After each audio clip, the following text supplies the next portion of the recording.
एक भी ऑनर्सिटी एक भी सिंगल, ऐसा क्यों होता है? आपने सोचा है?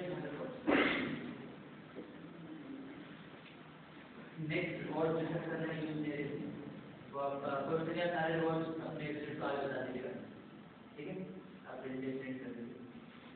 मैं आगे के रिवॉर्ड नहीं शेयर कर रहा हूँ क्योंकि मैं ये देख रहा था लोग इतने विश्वास नहीं कि वो लाइफ में होंडा सिटी चलेंगे, क्योंकि कोई बहुत बड़ी गाड़ी नहीं, सिर्फ 7.5 लाख की गाड़ी है।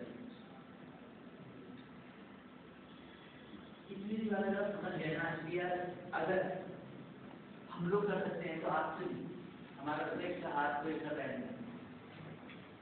हम लोगों ने काम किया, शुरुआत की और आज इस मुकाम तक पहुँचे।